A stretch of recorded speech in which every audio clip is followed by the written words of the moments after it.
A postura da jornalista Andréa Sadi da Globo News surpreendeu e revelou que ainda há um pouco de integridade na emissora.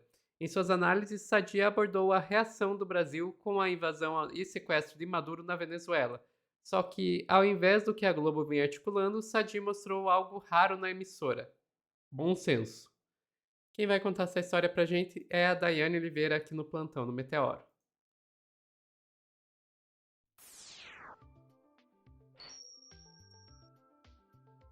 Realmente, bom senso é uma coisa que anda em falta na Globo News esses dias, Dai.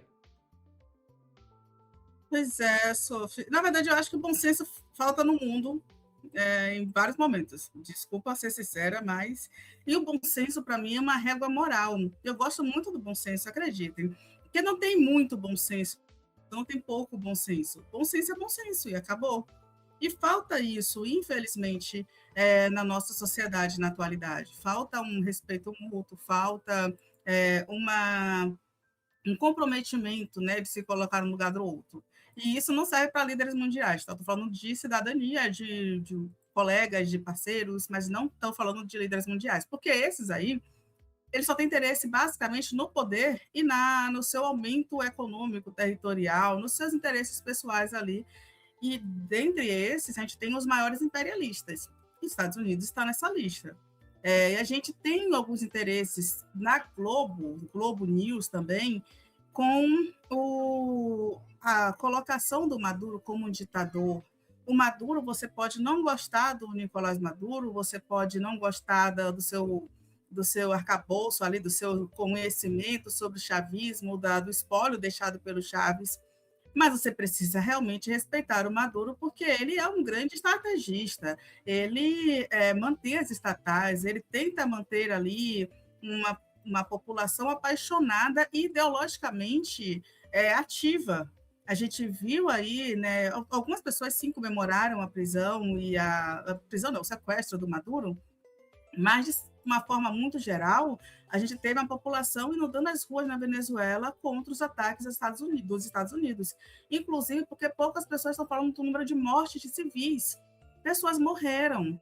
E pessoas ainda podem morrer ainda mais se continuar com uma guerra civil, se a Venezuela entrar em uma guerra civil. Poucas pessoas, inclusive, também falam que a situação econômica da Venezuela é uma situação econômica causada por embargos e pelo estrangulamento estadunidense, que vem de décadas, justamente porque eles não cederam às pressões dos Estados Unidos. Então, assim, os Estados Unidos ele começa todo o processo e ele vai para o final, que né, ele promove a ideia de que existe um crime, que existe um ditador, que existe uma população que está sofrendo, está empobrecida. E é verdade, a população está sofrendo empobrecida, mas a Argentina também. Será que os Estados Unidos vai querer invadir a Argentina? Não. Então a gente precisa entender que interesses tem por trás disso. E a Sadi foi extremamente coerente, Sofia, e é até estranho utilizar a Sadi coerente na mesma frase. Eu sei, desculpa, gente, não estou dizendo que a Sadi seja uma jornalista ruim, mas é a perspectiva, é o ponto de partida que a galera segue na Globo News. E a partida da Globo News é uma partida que defende muito a ideia de que o Maduro é um ditador e que a Venezuela é o caos e precisava ter retomada de poder. Mas, nesse momento, ela traz a visão do Itamaraty, a visão de dentro do governo, e é uma visão que destoa do que a gente vem acompanhando pela Globo News. Eu vou te pedir para trazer o vídeo da Sadi falando, e eu vou ler também um trechinho do blog dela, porque é bem interessante, Sofia, por favor. Bom, quero trazer para vocês aqui alguns bastidores do governo brasileiro, como o governo brasileiro está avaliando toda essa crise sem precedentes da Venezuela. Acho que o primeiro bastidor importante é mostrar como o governo, na prática, está jogando parado. Cada vírgula, cada ponto, em cada nota, tudo é muito calculado para não ter treta, não provocar Donald Trump. Trump, porque o governo brasileiro travou de fato uma batalha no ano passado, a gente acompanhou, o Trump colocou na mesa as questões de Bolsonaro, o Lula não cedeu, a justiça brasileira também não cedeu, Lula ganhou, teve a relação com a boa química lá com o Trump e ficou tudo numa boa. Então o governo brasileiro não quer confusão com o Trump, mas está condenando ali a invasão dentro de cada vírgula, de cada ponto. Vamos ver os desdobramentos disso a partir de agora. 2. O que isso tudo tem a ver com a nossa eleição brasileira em outubro? O governo brasileiro, nos bastidores, me diz que é muito cedo para avaliar, mas estão observando, estão monitorando.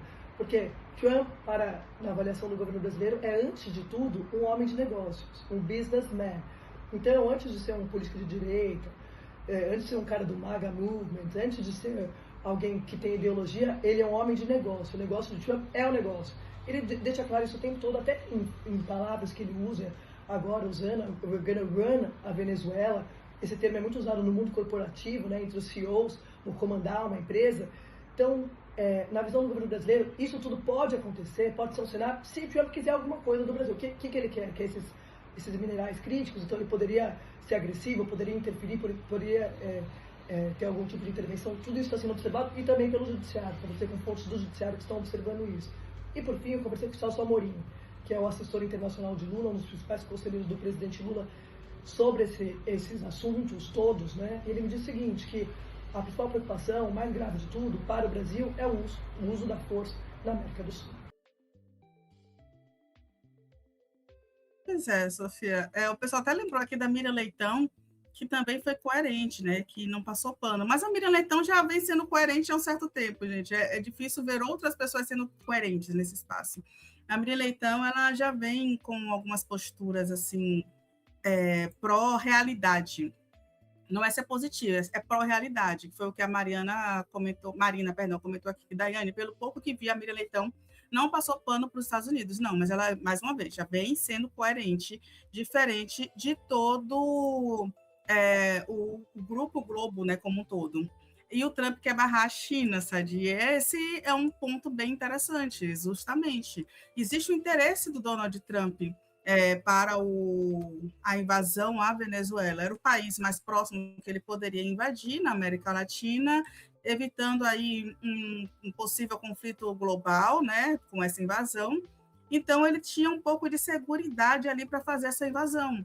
E o Itamaraty, aí é um ponto interessante, é que a SAD traz o olhar do Itamaraty, apesar de não ir não ir a favor dos Estados Unidos, logicamente, o Brasil não pode fazer isso, e Lula não usou um meio tom.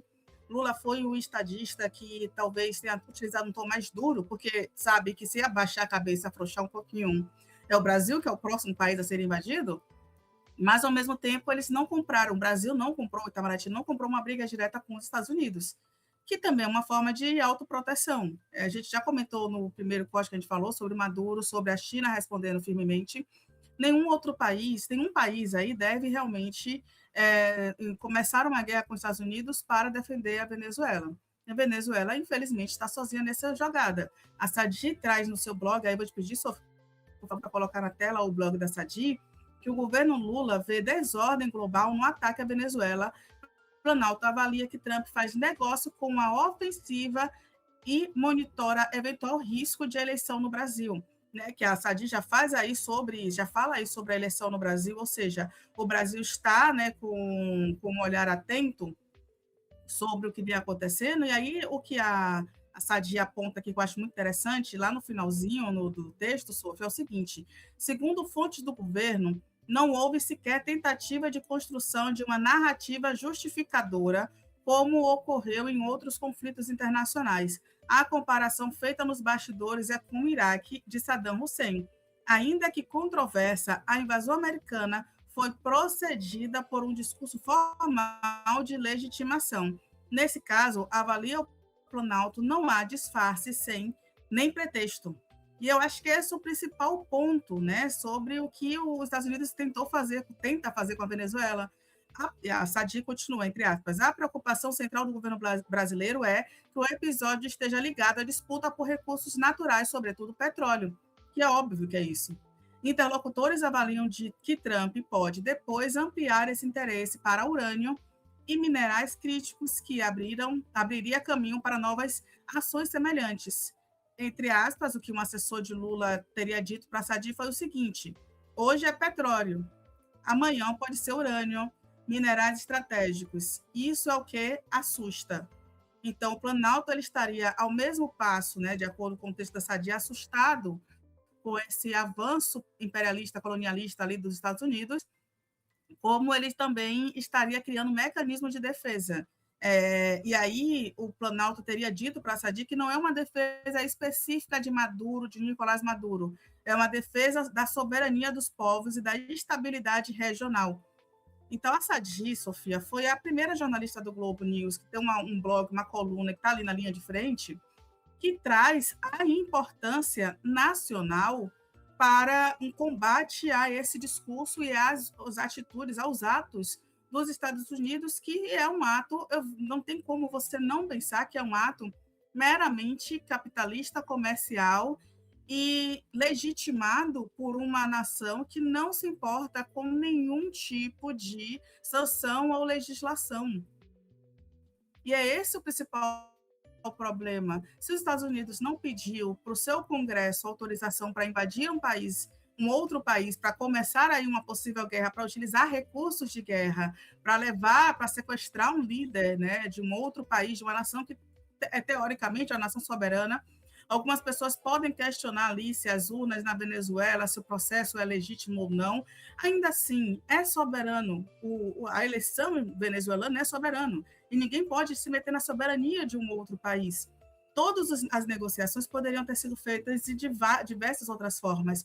Mas o que o Trump fez foi invadir o país para roubar o seu petróleo. E é isso que a Sadi está expondo, inclusive mostrando que o Brasil pode ser um próximo. É bem interessante que a Globo News não vem fazendo isso. Então, para mim, a Sadi salvou a Globo News aí nessa análise política que estava sendo feita até então, viu, Sofia? Só torço que a Sadi consiga salvar a si mesma, porque a gente viu a Dani Lima começar a ser coerente demais e o que aconteceu com ela. Mas falando sério, gente, assim, isso que a gente tá falando da Sadi, ela tá sendo minimamente sensata, sabe? Não é a Sadi sendo uma grande comunista, anti-imperialista, ela está sendo simplesmente minimamente sensata, falando o óbvio.